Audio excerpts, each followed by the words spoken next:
सर्वशक्तिमते परमात्मने श्री रामाय नमः। सर्वशक्तिमते परमात्मने श्री रामाय नमः। सर्वशक्तिमते परमात्मने श्री रामाय नमः। सर्वशक्तिमते परमात्मने श्री रामाय नमः।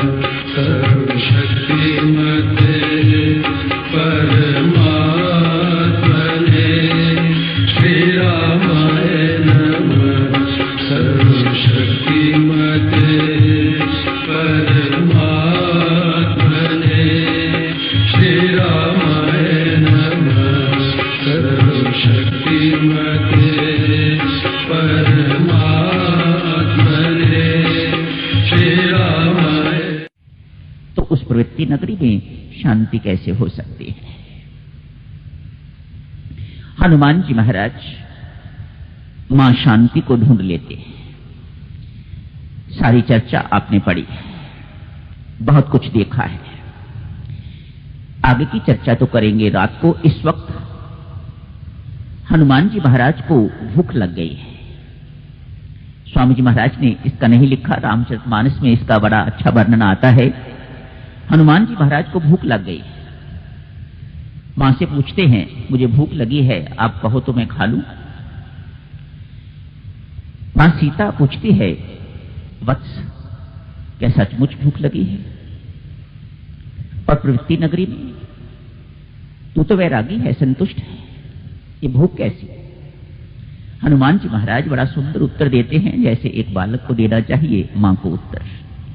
कहता है, मां इससे पहले तो भूख नहीं थी, पर जैसे ही तूने मुझे वत्स कहा है भूख लग गई। आप देखो ना, पुत्र रात को 10, 11 बजे, 12 बजे किसी होटल में खाना खा के आता है। मां बेचारी प्रतीक्षा कर रही है। घर घर की बात है ये, आजकल की सोसाइटी की बात। मां बेचारी प्रतीक्षा कर रही है। 12 बजे का समय हो गया है। लड़के को भी पता है मेरी भूल है, मैं खाना खा के आया हुआ हूं, मैंने मां को सूचना भी नहीं दी, मेरी मां प्रतीक्षा कर रही है मेरी। जरा आहट होती है तो द्वार के पास पहुंचती है, घंटी किसी की बजती है, मां को सुनाई देती है हमारे घर की घंटी बज रही है, पुत्र आ गया होगा, लेकिन पुत्र अभी आया नहीं। तो पुत्र क्या चालाकी खेलता है, आते ही जैसे घंटी बजाता है तो द्वार पर ही चिल्लाना शुरू करता है, मां जल्दी कर, मुझे बहुत भूख लगी है। मां बेचारी अपनी रुष्टता, अपनी नाराजगी को भूल जाती है। मेरे पुत्र को भूख लगी हुई है। हनुमान जी महाराज भी इस तथ्य को संभवतः जानते थे, इस बात को वह भी जानते थे। मां का वात्सल्य पाने के लिए, मां का प्रेम पाने के लिए, मां की ममता और ग्रहण करने के लिए, और प्यार पाने के लिए, और दुलार पाने के लिए हनुमान जी महाराज कहते हैं, मां पहले भूख नहीं लगी थी, जब से आपने वत्स कहा है, बेटा कहा है, तो भूख लग गई।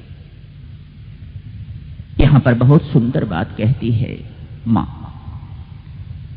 पुत्र प्रवृत्ति नगरी है, राक्षस लोग हैं यहां पर। राक्षस अर्थात दुर्गुण, वानर अर्थात सद्गुण, ये तुझे झपट लेंगे। मां आप इनकी चिंता न करो, इनसे मैं निपट लूंगा। मानो कोई दुर्गुण मेरे ऊपर कोई प्रभावी नहीं हो सकता, मानो ये दुर्गुणों का मेरे ऊपर कोई असर नहीं होने वाला। हनुमान जी महाराज कैसे साधक हैं, कैसे पक्के हैं भीतर से, कैसा उनका वैराग्य है। वैरागी आदमी ही इस प्रकार का, निवृत्त आदमी ही इस प्रकार का, साधक ही इस प्रकार के वचन कह सकता है कि मैं किसी भी दुर्गुण के वशीभूत नहीं होने वाला। हमें तो मौका मिलता है और पतन को प्राप्त हो जाते हैं। हनुमान जी महाराज ऐसे नहीं। हनुमान जी महाराज ही हमारे आदर्श होने चाहिए। एक साधक के आदर्श हनुमान जी महाराज होने चाहिए, एक भक्त के आदर्श हनुमान जी महाराज होने चाहिए। मां आप चिंता ना करो, इनसे मैं निपट लूंगा। ठीक बात है बेटा। फिर भी मातेश्वरी बहुत सुंदर बात कहती हैं, फिर भी जो भी तुम खाना चाहते हो उन्हें परमेश्वर को चढ़ा के खाना।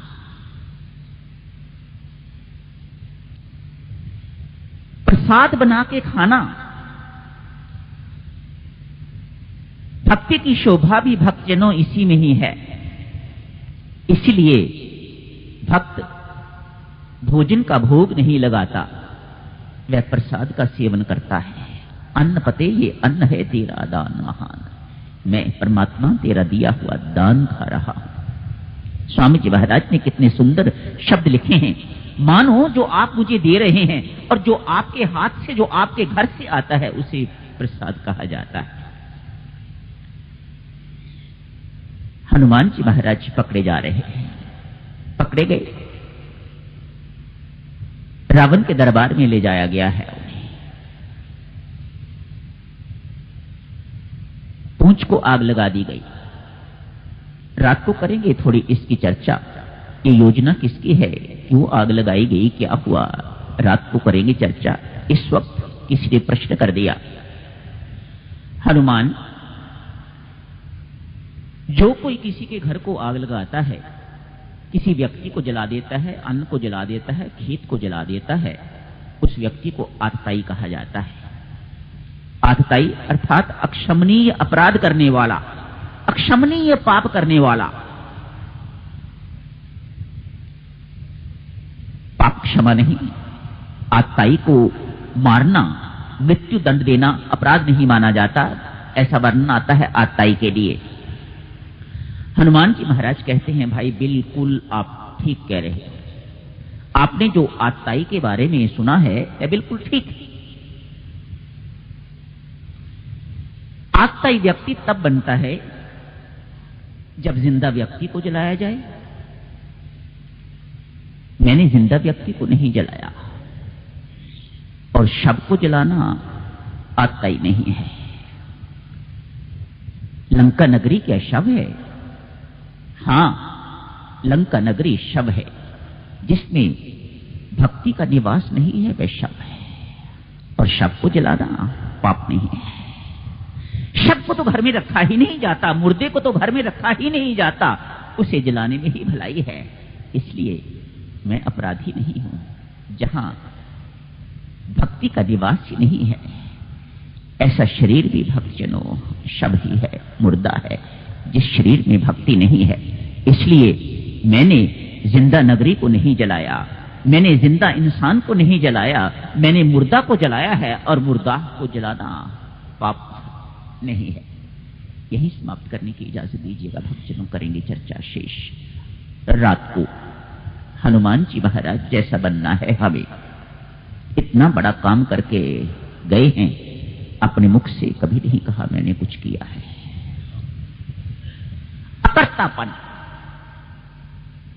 डूअरशिप की बिल्कुल विहीनता, कैसे अपने आप को समझाया होगा हनुमान जी महाराज ने, मैं महाराज कुछ नहीं करने वाला, ये बात आपने मुझे स्पष्ट कर दी है।